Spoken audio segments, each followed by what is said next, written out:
How's it going, guys? Welcome back to the Average Shit Show. In today's episode, we're going on a story time about the Falcon and the BARRA and the last couple of months as to what happened and what ensued.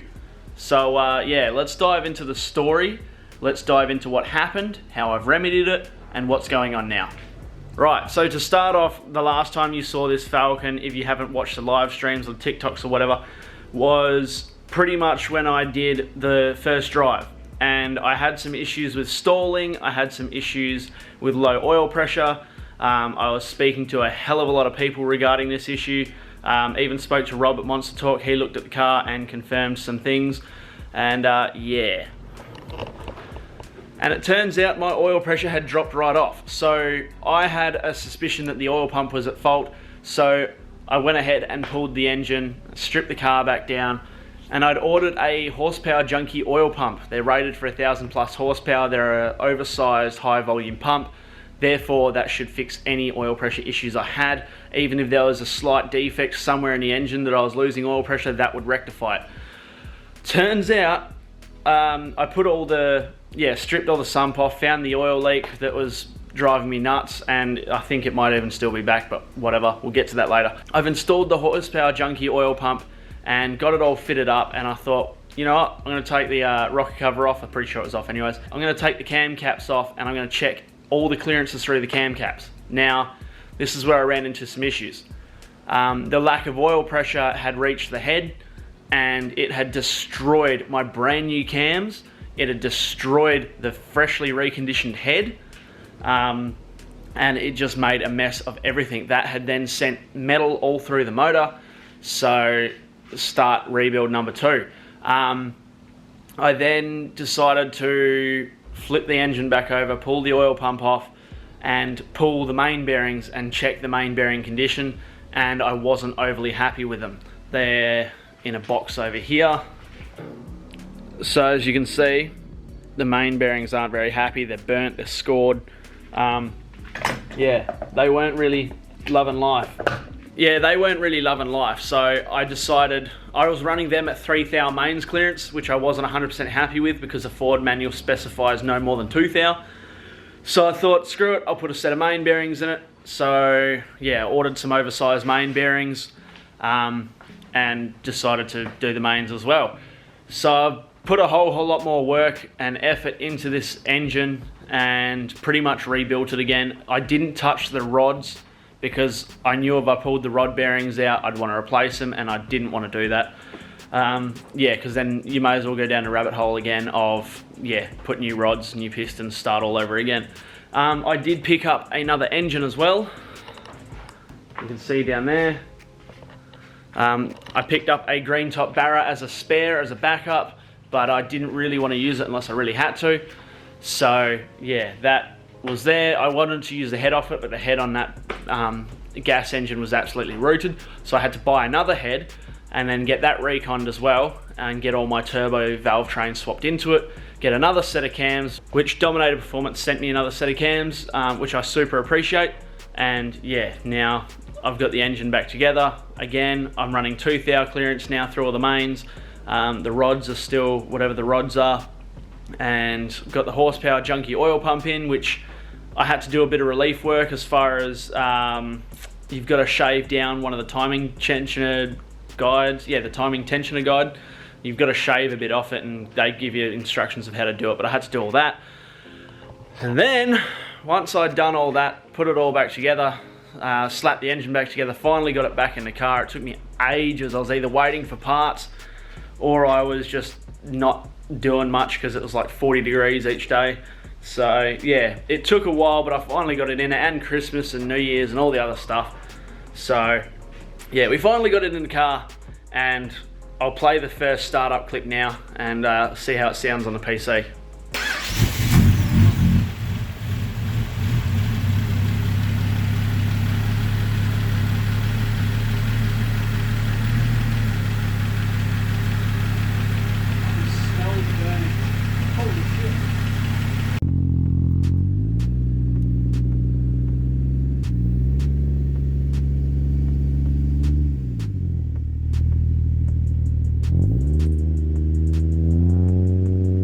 So then I was pretty chuffed, got it started. It all ran, it made good noises, and then give it about 5-10 minutes. Had really good oil pressure as well. I made sure I got oil pressure before I actually fired it up. And yeah, all was honky-dory, and then 5-10 minutes later, it sounded like this.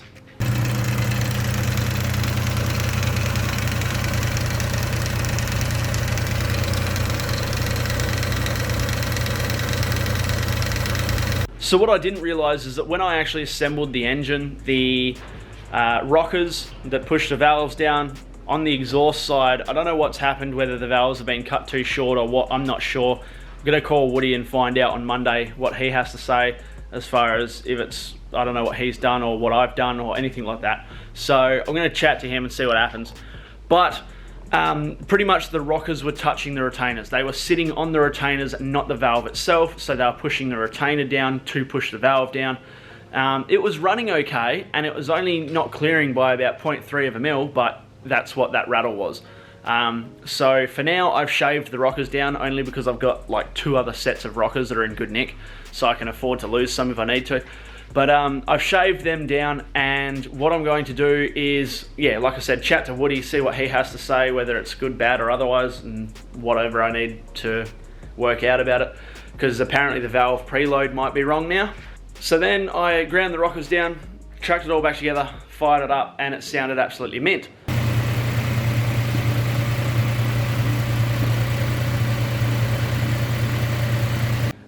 So me and my old man are sitting here going, oh yeah, you know, it sounds really good. I gave it a couple of revs, and then it sounded like this.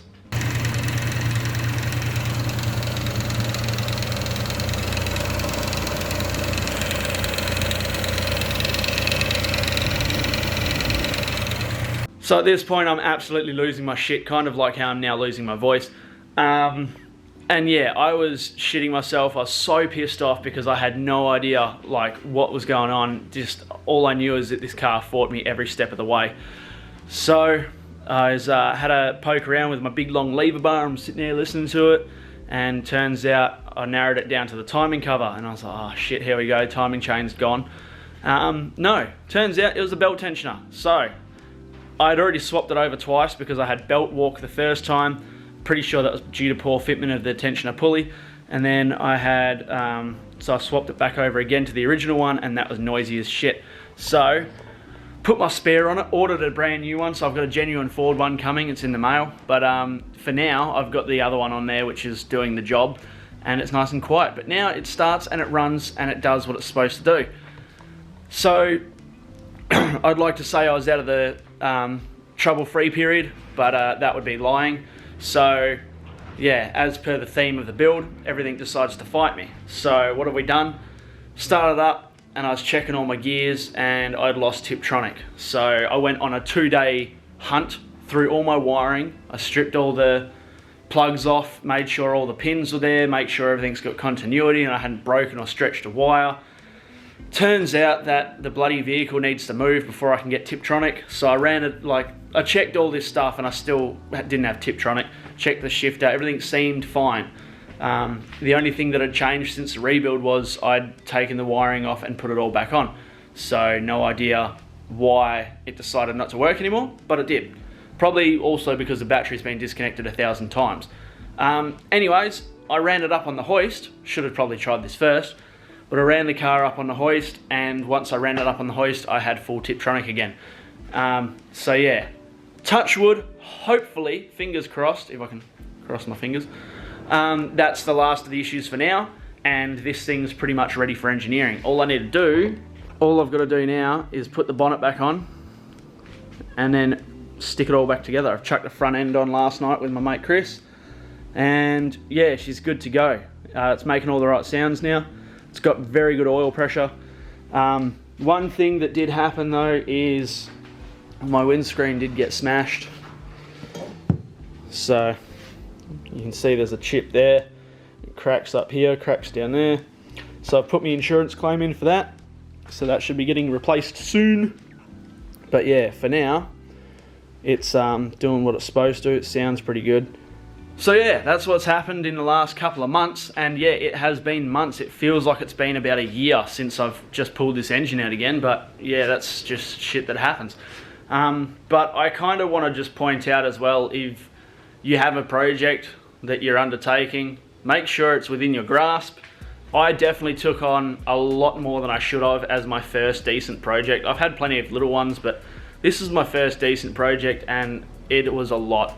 The biggest issue is that I changed so many things at once. So if you just put an exhaust on and then you have issues, you know that 99% of the time the exhaust is going to be the issue, because that is the one thing that's changed. I changed a hell of a lot of things all at once, so I introduced a ton of variables and it made diagnosing this thing super hard. I still have no clue what caused low oil pressure. All I know is it was low oil pressure and it destroyed a hell of a lot. So yeah, I cleaned everything and then stuck it all back together, and now it seems to be okay. Touch wood, fingers crossed, hopefully it's okay, but time will tell.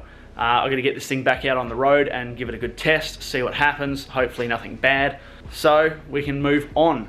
Now, I don't want to discourage people. If you have a project that you want to do, definitely don't be discouraged on trying it yourself. Yes, it'll cost you money. It might cost you more than a pro to do it. It might cost you less. That's all dependent on sort of how much due diligence, how much research, how much tools you already have, all that sort of stuff. Would I do this all again? Absolutely not. Truth be told, I would not barra swap an EL or this car again if I had to. Or if I was going to build this car again, I wouldn't barra swap it. I would have just stayed with a single overhead cam and slapped a big filthy turbo on that. But hey, you live and learn. I've enjoyed the process, as many broken knuckles as it's given me, and frustration and anger and anxiety. It's given me all of that times 10. But at the end of the day, I reckon I've got a pretty cool build, but that's up to everybody else's judgment. However, that being said, everybody else's judgment doesn't matter two shits, because you build a car for you. You don't build a car for everybody else on the internet.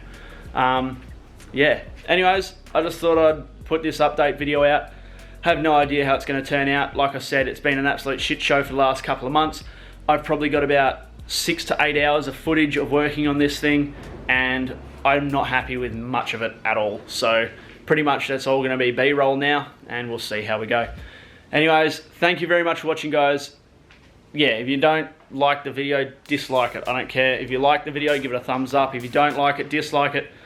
If you want to drop a comment, let me know if I'm doing a good job, a shit job, or otherwise, drop a comment. If you've made it this far, then I really appreciate you sticking around and all of your support.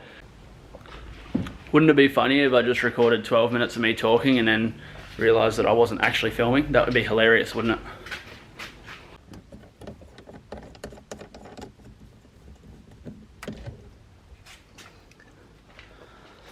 Bonus cold start for anybody who's still here.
So yeah, thank you very much for watching. We'll see you all in the next episode when this thing's back on the road.